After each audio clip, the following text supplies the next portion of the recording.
6:31, so you can start now. So we can get started. Thank you all for coming. I think I know most of the people in this room.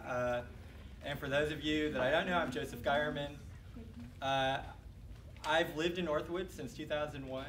BJ and I moved here at that time, really because we wanted to live in a ranch home. We appreciated the neighborhood, the character of the neighborhood, and also the location. You know, and over the years, the past 17 years, I've seen a real change, not only from the people outside the neighborhood, but people inside the neighborhood appreciating the mid-century design of the homes and the character of the neighborhood, which I think, to me, that's one of the biggest changes since I've lived there, just this appreciation of the historicity of the place. Since I moved here, our neighborhood is now on the National Register of Historic Places. The neighborhood came together maybe 7, 8 years ago to put together neighborhood entrance signs that you see when you come in on any of the entrances into the main part of historic Northwoods. Our neighborhood put a sign on the the front of McClave and Beaufort Highway that designates that this is a National Historic District, and we've also collaborated, our neighborhood group has collaborated to install the new street sign toppers that I saw have been put up at least on some of the street intersections today. So there's a lot of pride in our neighborhood and in its architecture and in the community that we built here. And I think it's something special, and I think it's something that, you know, that we owe to all of the people who were attracted to this place. I will say that the neighborhood is under pressure. There are a lot of development pressures to the south of us, and as the city gets started on developing its downtown in this area and builds the connection to Assembly, that is going to put a lot of pressure on the Northwoods neighborhood, both for you know, people wanting to move to the neighborhood, but also just people wanting a place that's close, maybe not necessarily caring as much about the architecture and just wanting a big lot. And so, you know, what we may see is that our lots, as they're attractive for infill developers, the houses on them will be knocked down, and then you might have a neighbor whose bedroom window is looking over into your backyard, or, you know, you might not get the sun that you used to in your backyard. And, you know, that happens in a lot of different neighborhoods, but that certainly would change one of the things that is a reason that Doraville got, or that Northwoods got our historic designation. In talking with people, I actually knew Amber Ray, who's a commissioner on the DeKalb Historic Preservation Commission, and she suggested, you know, some people that I could talk to about, you know, how other communities have dealt with these challenges.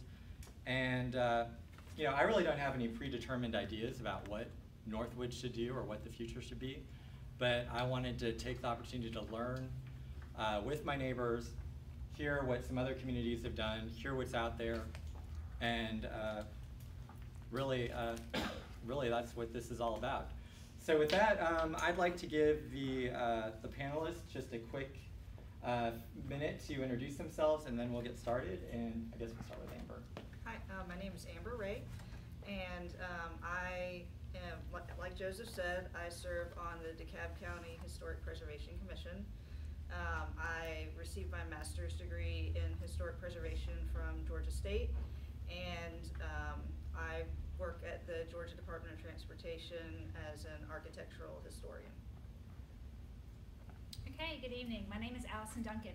I actually work for the Atlanta Regional Commission. I'm in the community development group there.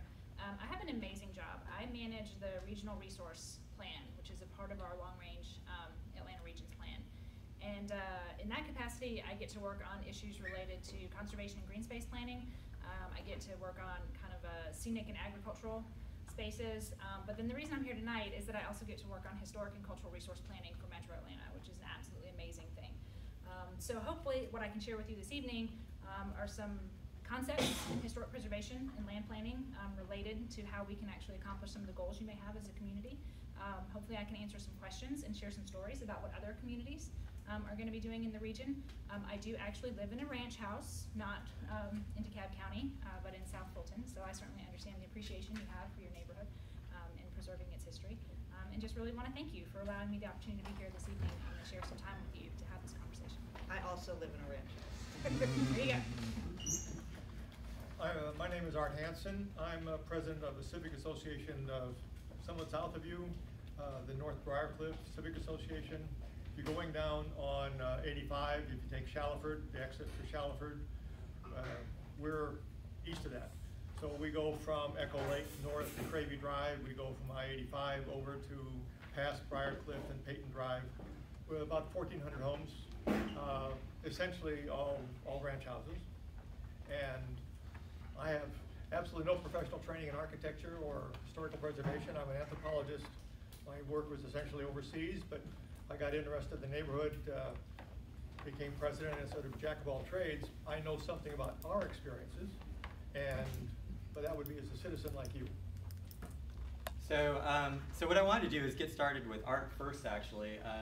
His neighborhood actually does not have historic designation, and it's not a historic preservation district, but they have what's called an overlay zone that's kind of caps how high houses can be and has some restrictions on setbacks and I think some other things that you can go into. But really, I wanted him to talk about the experience of, going through this process, and then also the experience since you've done it, because I think you've had this for 15 years or so.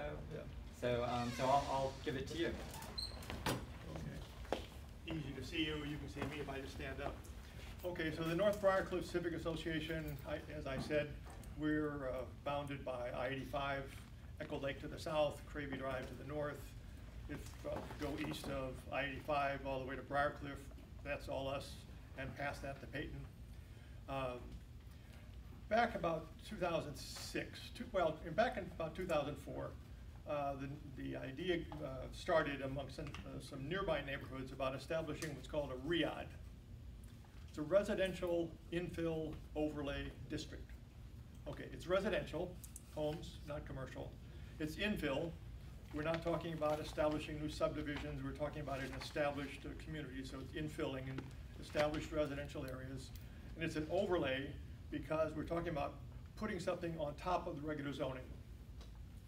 So if you got regular zoning in your area, what the RIAD was allowed people to do is to establish some other criteria that would be in addition to the regular zoning. Now, what DeKalb County had at that time, this RIAD ordinance, was essentially all about height. It was essentially said that if you're in a neighborhood that has the RIAD established in its area, a house cannot, the roof cannot be more than 27 feet over the threshold. And if the building is being rebuilt, the new threshold cannot be more than 2 feet above the old threshold. You might think, what's that all about? Well, what triggered it was the McMansions. We were all looking down Briarcliff and Oak Grove, and all of a sudden here are these big mansions showing up. I have absolutely nothing against big houses where they fit. But what was happening is these are neighborhoods, essentially all ranch houses, and if you put this huge McMansion next to a ranch house looks like a toy house. You think little toy animals should be in there, not people, because it just shrinks all the houses next to it. What was happening, in addition to just building big houses, is developers were also trying to get around any kind of zoning. Sometimes they would bring in loads of dirt, build a hill, and then on top of the hill, build a house. So not only did you have a big house, but you also had like a 1 story of a new hill. So it's really like the castle on top of the hill. They're also getting away with it. You'll see these houses in which you have to climb a flight of stairs to get to the front door. So the ground floor doesn't count, right? It's only a 2-story house because the basement doesn't count. It's a regular floor. It's a 3-story house. They just make it a 2-story house by saying the threshold's way up there. Well, see, that's why the RIAD, one of the conditions says if you're rebuilding a house, the new threshold cannot be more than 2 feet over the old threshold. You can't build this 8-foot flight of stairs and have the new threshold up there. Well, we got interested in it because of McMansions, and because we live in a neighborhood that's essentially ranch houses, and that's essentially all the area where we are. And if you look historically, DeKalb County, and it's in some of the things that the state historical preservation societies put out, DeKalb County is really a center of ranch house development. You have a lot of these neighborhoods like this. Well, so we decided to, 2004 was the first neighborhood near us to get established with the RIAD. It really set the groundwork. After that, a number of other neighborhoods got involved. We got involved in 2006, and we took about a year. The point was that if you establish a RIAD, it's got to be a contiguous area of houses, so no skipping here and there, but a contiguous area of houses that all agreed that they want to establish this overlay. And what the county said was you have to have 55% of all property owners sign the petition in order to have that happen. Well, I personally knocked on doors for a lot of blocks. We had a lot of people out knocking on doors. Generally, all I'd say is, this is the petition. We're worried about McMansions. With this, what we'll do is say you can't have McMansions here. Are you for it or against it? Where do I sign? We got 55%. We got 270 people, 270 property owners to sign the petition. There were 300 and some, I wrote it down, properties there, but we got 55% of the people to sign. And so in 2007, we established a RIAD in my area. Also, at that same time, then 2 other neighborhoods in my same area. In the North Briarcliff Civic Association area, there are 3 areas which have RIADs. It's not the whole thing. Mine goes from Shallowford to Briarcliff to Cravey Drive to I-85, that chunk. Not south of Shallowford, not the other side of Briarcliff. Then there are 2 others which are south of Shallowford and other areas. So there were 3 RIADs, 3 neighborhoods that picked their boundaries, talked to all the people in those boundaries, got 55% or more of the people to sign the petition, went to the county and established a RIAD. That was 2007. Well, it's 11 years later, we don't have any McMansions. Now, it is a really minimal overlay. It doesn't say anything about building out. It doesn't say anything about renovating. It doesn't say anything about the color. It doesn't say anything about the doors, the windows, the style. It's only height. It's just so you don't have this mansion next to you. There were some areas nearby that tried to have a RIAD and couldn't do it. Usually that was because there were some people who, well, sometimes it's hard to get in touch with people. They're not there, or they're in Florida when you're trying to get them, whatever. And there are some people who didn't want their property rights infringed at all. And some people were just beginning to renovate or thinking about selling and thinking, well, that may hurt the property values, so we don't want to sign. What I'd have to say is, we didn't notice any problem. When it crashed, with the whole residential crash, we didn't have any problem. We haven't noticed any decrease in property values because of the RIAD. What we do have is the assurance that we're not going to wake up tomorrow and find out, we can't see the sun because somebody built a mansion next to us. So that's what we have. We have the RIAD, we have that experience. We have not, I later met Amber at a training session about a year ago, and she said, ranch houses, oh, you could be an historic district. What? I just never thought of ranch houses as being historic. But yes, they are, and you can talk about it. I had a handout there with some things because the State Historic Preservation has done a lot of research, and they have now a number of publications about ranch houses in Georgia and historic preservation. That's my spiel. Thanks, and we'll ask questions after. I just want to get through each of the panelists. So, Allison, do you mind talking a little bit about? Sure. So I don't know if I should stand or sit. Maybe I'll stand. You set a precedent, Art. No, I have to stand. So y'all, thank you again. I think that the reason I'm in the middle is to kind of bridge the conversation here between some of these tools, right? There's 3 primary tools that I'm going to talk to you about here this evening. But before I do that, if you have been paying attention to the press releases from the Atlanta Regional Commission, which I know you all do, Any guess as to what our 2018 population number is? We just put it out like, what, 2 weeks ago? 75,000 more than it used to be. Hey, you have been reading your press releases. So we've gone up by like 76,800 folks since 2017, a lot of people, right? So right now, anybody want to guess the number? We're at 4.5 million people in the 10-county metro Atlanta region, right? So 10 county, 4.5 million people. That is the second largest growth that we've had since the recession, right? So growth is back in terms of population. And I start with that point because of what Joseph mentioned about how the community is going to keep growing. The community is going to keep changing, right? The one thing that is constant in metro Atlanta is change. So that is, if you hear me say nothing else this evening, understand communities are going to keep changing. And I think that the conversation maybe we're trying to have here tonight is how you decide you want to manage change, right, in your neighborhood. So the three tools I'm going to talk about are going to be zoning, the National Register District, and then the local historic district. So Art did a great job of kind of teeing up the zoning conversation, right? So you know you all have a base zoning classification. It's something that's probably a lowish density single family residential category. And then what he has is an overlay, you know, in his neighborhood. And it sounds like it's worked out really well in terms of controlling scale, right? It doesn't control for design, materials, right? If somebody wants to come in and take out all the windows and put in brand new windows, somebody wants to take out the door and put in a different kind of door. If somebody wants to change the roofing materials, not going to control for any of that. Now, is that a big deal? I don't know, you decide, right? But I think an interesting thing that I want to pick up on that you had said is this idea of recent past, okay? I'm going to try to not use too much preservation jargon, but I kind of want to put that idea of recent past out there because it's one of my favorite concepts, right? Because it's really where I think historic preservation gets started back in the day. You know, when all of a sudden people were like, that's not historic, that's the house my grandmother lived in, right? But then when those houses started getting torn down, you know, they realized, well, we're starting to miss something. Okay, so I think that's where we are with the ranch house. You know, to your point, there's a great publication, you probably are familiar with it, that the SHPO, the State Historic Preservation Office, put out about ranch houses in Georgia.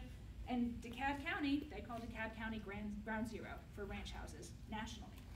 So I think that's something that's pretty interesting, you know, about our region. And with that being said, right, 50 years from now, 100 years from now, that ranch house type is going to be as interesting as some of our historic styles, our Greek revivals, our Queen Anne, our Italianate, right? So I have conversations all the time about, well, it's no Victorian mansion, it's just a ranch house, right? But back when we kind of get started in the preservation movement in the 50s and 60s and 70s, those were the things that were being taken for granted. Those were the things that were being lost, right? So I'm going to challenge you as you're thinking through this to kind of think about that concept of recent past. Put yourself 50 or 100 years in the future, right, looking back. And that's kind of the opportunity that you have here, you know, is to sort of decide what are the tools that you're going to put in place so that those generations coming after you are going to be able to look back and kind of know what was here at the time, right? Kind of one of the hallmarks we say in the preservation movement is that a building should be a record of its time. So good point about the McMansions, right? McMansions have a place. I think in the latest version of the McAllister book, they're millennial mansions or something like that. I mean, so they have a name now, y'all. Like, they have a name, right? They have his architectural style, right? As we keep moving forward, we keep classifying these things. And at some point, they're going to kind of take their proper place in the history of our architectural lexicon, as does the ranch house, right? And so what you have with zoning, in terms of your base zoning and some of your overlay zones, they're only going to do so much, okay? So your local historic district, and I'm not going to take too much away from Amber because she is the expert in the room, you know, on this concept. But your local historic district, it has some different constitutional origins in Georgia. I'm totally not going to get into that right here, but it kind of goes back to zoning as well, right? Your historic district has to be on your zoning map, and it has a lot of that same regulatory, you know, using the police power to regulate common interest and welfare for the community. Your historic district ordinance is probably going to go back to a set of design guidelines, right? So there's maybe some concerns that historic preservation commissions can be arbitrary and capricious and just make stuff up. No comment on some of that. But the reality is there's supposed to be historic district design guidelines. Many of them are unique to the district, right?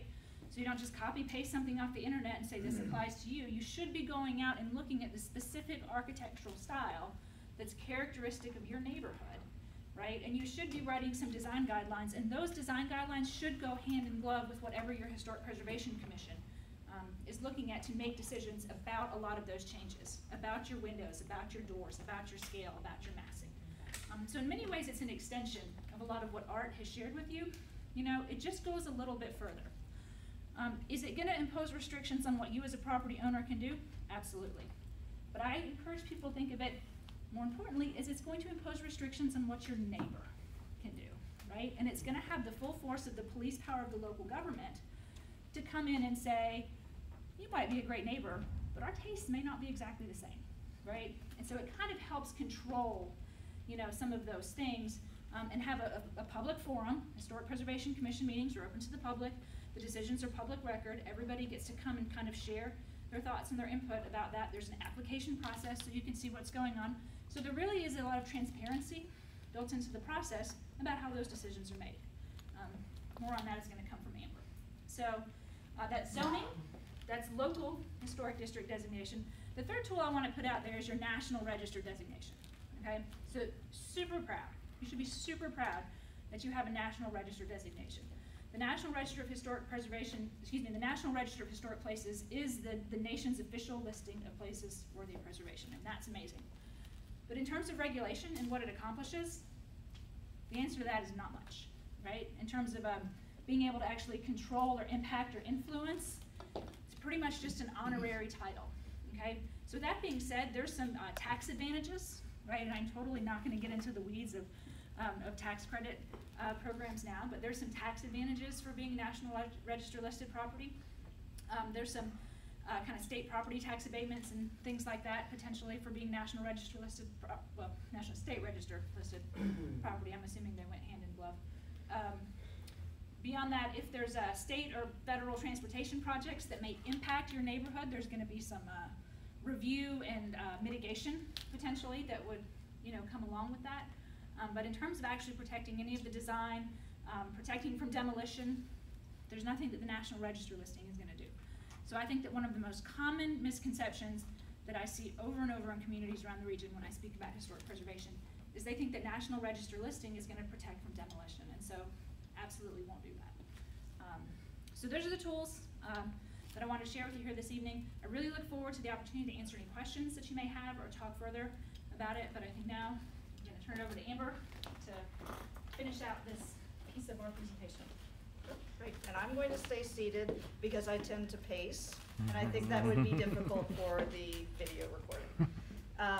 So, as I mentioned, I serve on the DeKalb County Historic Preservation Commission, and we are tasked with reviewing applications for what's called certificates of appropriateness, which is really a mouthful, so we tend to say COA, for changes to properties within the county's 2 local historic districts. And this is only within unincorporated DeKalb County.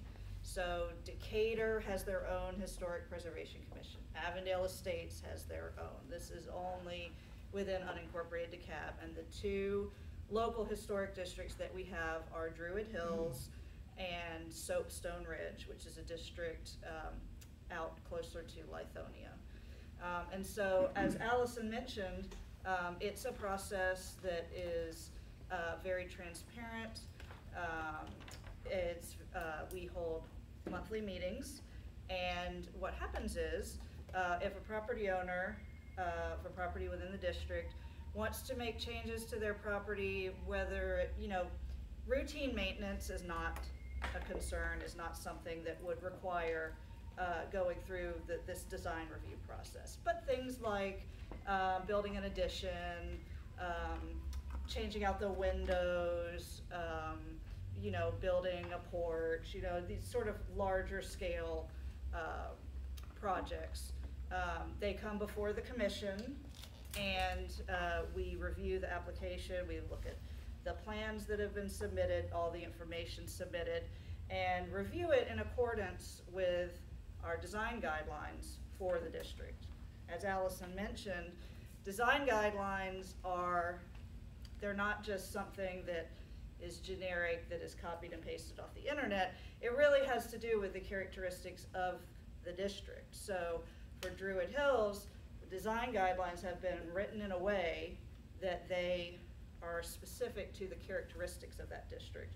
In Druid Hills, you have a lot of late 19th century, early 20th century houses, Italianate, Tudor, that's the kind of stylistic elements that you see, clay tile roofs, detailed brickwork. Those are things that you would not see in a mid-century neighborhood such as Northwoods. So for that type of district, different design guidelines would need to be developed to address the unique architectural characteristics of that specific district. Generally, most applications are approved the first night that, the first time that they're presented to the commission, because since the guidelines are available and, people, when they go to apply for their building permit, it triggers the need for this certificate of appropriateness. It's all pretty much out there. It's all straightforward. People do their plans in accordance with the guidelines, and it sails right through. But again, it does offer that level of protection. So, for example, when someone comes along and they would like to demolish the 1920 Tudor-style house because they would prefer to build a new, 5,000 square foot house in its place, they're going to have some proof there.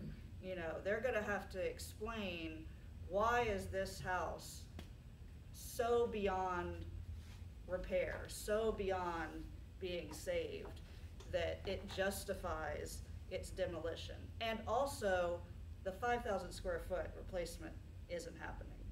So it offers that level of protection. And really the basis for this comes from the fact that, Alice, again, I keep referring back to what Allison said because she did such a great job of kind of setting the framework here. I think that when communities use both tools, the National Register as well as local designation, that's when a community's preservation program is really the strongest. Because if you start with the National Register, you get the recognition, you get the understanding of why the district is significant, but you don't get that protection. You take it to the next step, and with local designation, you've got that protection and the benefits. We see the benefits across the board. Study after study after study shows the economic benefits of local historic districts, the benefits as far as people being able to stay in their homes and age in place, not being pushed out due to these exorbitant properties that are built next to them, speculative development happening, that sort of thing. You see more money kept within the community as rehabilitation projects take place and people continually invest in their homes. So all of these, plus sustainability, there's a saying that the greenest house is the one that's already built, and that's so true. So all of these things that are important to communities, that drive communities, economics, sustainability, sense of place, sense of pride and investment, all of these are really harnessed with local historic districts. And I'll stop there because I've thrown a lot at you, but again, happy to answer any questions. So I guess with that, what questions do people have for the panelists? I have a question. Renee. You said that you didn't have any problem getting your petition signed. Did you have a lot of leased homes in that neighborhood? We're essentially owner-occupied. There are. Well, Yeah, but the thing that I would say is that the process that DeKalb County required would not necessarily be the process that we would follow in Doraville, or that we would have to. We'd have to figure out whatever process that we want to do, and probably work through the planning commission and work with the city planner to develop whatever program, if appropriate, we decide to do a program. But in any case, if a place was rented or leased, we would have to get the property owner to sign, not the renter.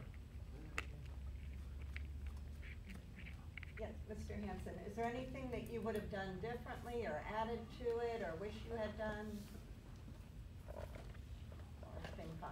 Well, I wish we had gone farther and allowed more people to join us. At the time, I was just new to this. And other people were taking the lead and they just said, you know, here are your square blocks, you go talk to them. I didn't realize that we were sort of leaving a lot of people out. After we had established it, we had a lot of people in neighboring streets say, gee, we wish we were in that. But we picked boundaries and then we just talked to everybody in those boundaries. And as a resident, I live within North Briarcliff Civic Association area. That's how Art and I originally met, as he mentioned. I live in the subdivision that's on the south of Shallowford, west of Briarcliff. And in that area, the zoning overlay was not implemented. And we have tear downs and we have McMansions. And so the difference is very striking. I would just like to say, when I extemporaneously talked, I left out some of the wording and what was the purpose and intent of a REI, which I think is important to know because there's a real balance to it. It says it wants to encourage property owners to improve and renovate rather than just demolish houses. It wants to establish and maintain a balance between the character of a mature neighborhood and accommodating compatible new development, and allows people to renovate, gives you an opportunity to establish architectural standards that will preserve the character of your existing neighborhood. So it's not anti-development. A lot of people renovate. I mean, we have the neighborhood is changing, all the young couples coming in, people renovate their houses. So they're always making them better. We're not having demolishment. I just wanted to piggyback quickly onto what Art said because it's a really important point. The exact same thing is true for local historic districts. Renovation happens, renovation is encouraged. The important point is that it's done in a way that is appropriate and in keeping with the character of the district and the things that make that district have a strong sense of place. When people have that sense of place, have that connection to their neighborhood, like I mentioned, they're going to continually invest in their homes, and this is something that local historic districts do help foster. Chris, sorry. Okay. Hi, I'm Chris. I'm an architect, actually. I live in Northwoods, and I did a two-phase renovation / addition to my house. Long story short, I had to go back in my house. Well, I didn't have to, but I wanted to go back to preserve, the look, especially from the front of the house. I kept all the same detailing on the addition, and I actually met resistance in the town council because I had to apply for a variance. There's a number of streams in Northwoods and at various zoning setbacks which were changed back in 2005. I think they went through and did a big sort of zoning rezoning overlay. So I had to get a variance, and it was a very frustrating process, even for somebody who deals with it regularly. And I was asked specifically by one of the council members, well, why don't you just build up? I said, I'm trying to preserve the look of my house. And she says, well, but then you won't have any problems with changing your impervious coverage ratios. I understand that. So there's these little hurdles that Northwoods, I think, specifically has because we actually have smaller lots than most typical ranch neighborhoods. I redeveloped houses in Morningside, and these neighborhoods, Emory, have larger lots for ranch homes that either can go out to the side or back a lot easier than we can here. So I guess how do we grow our houses, because a lot of our houses are only 2-bedroom, 1-bath, 3-bedroom, 1-bath, to meet the needs of the more modern American family, 2 or 3 bathrooms at a minimum, 3 or 4 bedrooms at a minimum. How do we do that within an existing smaller framework that we have for our lots without going up, which is obviously what we're trying to prevent. But at the same time, dealing with these zoning overlays, is there a process that we can implement that makes it easier for people to obtain variances or to work around some of these stumbling blocks that make it hard to do what we want to do here, yet keep in line with what the city's asking for? It's kind of a complicated set of questions, but I can start and then maybe great. We might be saying a lot of the same things. You go ahead, but I think one of the places that I would start is first of all, there's gonna be an education piece for everybody, right? For property owners, for elected officials, for, you know, your Preservation Commission members. If you go the Historic Preservation Commission route, you know, one of the things that I think is beneficial in communities is that if you adopted a historic preservation ordinance that was compatible with the state enabling legislation, there is some criteria in there about the sort of qualifications and training and things like that that Historic Preservation Commission members should have, right? So in theory, you're kind of dealing with folks, you're dealing with folks who have some specialized knowledge in that, right? So you're an architect, right? So you kind of get how you sort of look at scale and massing and design and things like that. Whereas maybe sometimes, you know, elected officials, who, even though they're amazing, may not always have that background, right? So there is gonna be a learning curve, you know, not only for the citizens, the elected officials, you know, but hopefully your Historic Preservation Commission can kind of play that mediating role as the experts who are advising on this, and then their recommendation is final, or does it go to the? It goes to the, I mean, it's final unless someone appeals to the Board of Commissioners. Right. So you may be dealing, depending on how your ordinance is structured, you may be dealing with sort of folks who are kind of more accustomed to, you know, dealing with this. And then the second thing I would mention is your design guidelines should be able to address, you know, what is compatible, you know, in terms of the neighborhood. When you write those design guidelines, you probably need to be looking at everything, including your base zoning. So it sounds like there was maybe a rezoning, and I don't know if I'm not gonna put words in your mouth, but I don't know if the new setbacks that were imposed are reasonable for the neighborhood, right? But it's a good opportunity to kind of take a look and decide within those design guidelines and within that zoning if it's gonna work for the neighborhood. There's no prohibition necessarily about going up in a historic district, right? I think your design guidelines are the thing that set forth what is acceptable, you know, for that specific area. So that's kind of one thing that I would put out there, is that I don't think it would preclude anything that you're talking about, and it may be a good opportunity to revisit some cookie cutter stuff that may have been put in place that doesn't really work if you do have sort of atypical lot sizes for what ranches would normally go on. Do you guys have anything to add to that? Yeah, just one thing, you should have the advantages of living in a small city rather than an unincorporated county, because you have some city councilmen who you can talk with and say, let's have something that fits for us. Let's not just take some national standard. Let's say, okay, what if we have an historic district, and what if we have these kinds of lots? What can we do to maintain this and still renovate? And the city council folks should be able to respond to you. It's a small enough group. You're not stuck with county guidelines. And I would add, you know, we deal with this a little bit. This comes up from time to time in DeKalb, because, you know, in Druid Hills, being an older neighborhood, zoning requirements have changed over the years.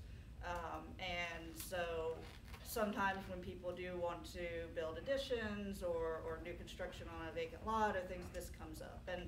And our design guidelines for Druid Hills talk a little bit about things more in the vein of, you know, recommend maintaining historic lot boundaries, things like that. But when it comes to things where a variance is needed for a stream buffer or things like that, we really have to work in coordination with the Zoning Board of Appeals to figure out a solution. It doesn't come up that often, but it does come up, and we work it out together. So Rick, and then I saw someone over here, so Rick and then. Well, it could be for either Randall or Allison.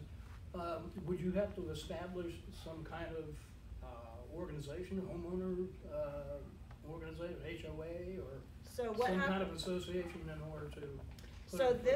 Yes, you would have. So it's not an HOA. An HOA is a private entity that people pay to be part of, and the thing is with homeowners associations is there's not that transparency, accountability, degree of, you know, equitable application of standards. What this is a function of the local government. So your first step would be for Doraville to pass a historic preservation ordinance. And Allison mentioned that the state has what's called the state enabling legislation. This was passed in 1980. And it really is just kind of a boilerplate act that most municipalities throughout the state who have established these ordinances have used. There are only 4 places in Georgia that had them before it was passed, and that's Savannah, Augusta, Atlanta, and Columbus. So the state enabling legislation makes it quite easy for municipalities to adopt an ordinance. Once the ordinance is in place, the county commission, or the city council, I'm sorry, would then appoint members of the Historic Preservation Commission. And again, as Allison mentioned, that legislation requires that the members of the commission have certain qualifications. So in DeKalb, I'm an architectural historian, we've got an architect, we've got a landscape architect. There also always has to be a member of the community who lives within the district. So once the commission is appointed, then at that point, design guidelines can be crafted.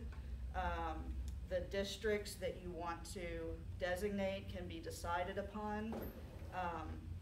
And once that's all done, then the county will begin accepting applications for certificates of appropriateness, and the design review process will happen.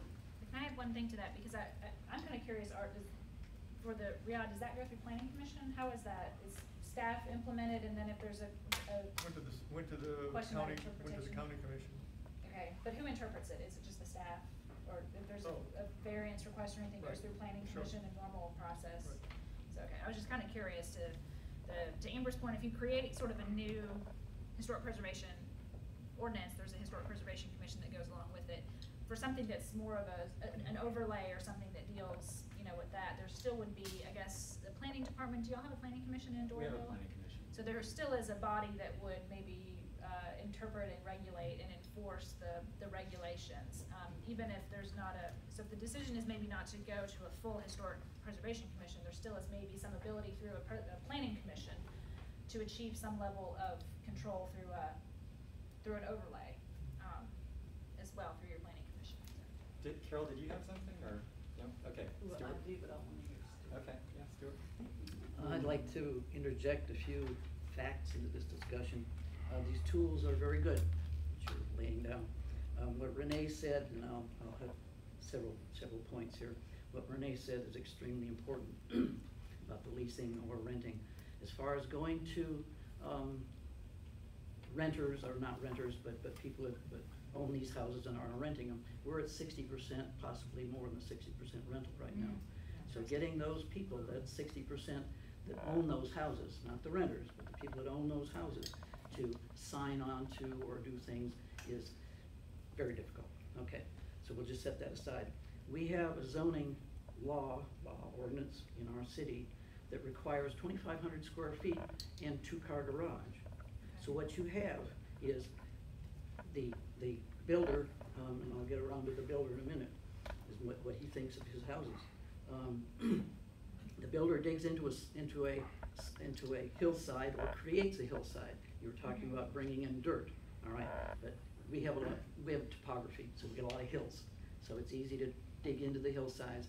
And so what you do is you have a story downstairs, a 2-car garage on top of that, and another 2-car garage on top of that. We require 2,500 minimum, 2,500 square feet.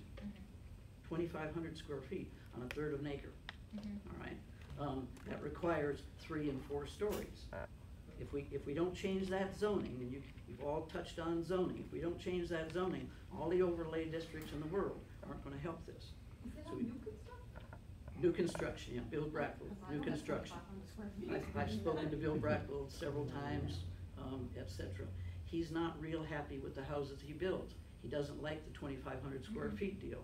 It forces him to build cheap houses. The infielder in my neighborhood are having new roofs in less than 10 years. They are having, you brought up an interesting thing, the stairways, the 15, 20-foot step stairways to get to the front door, all right?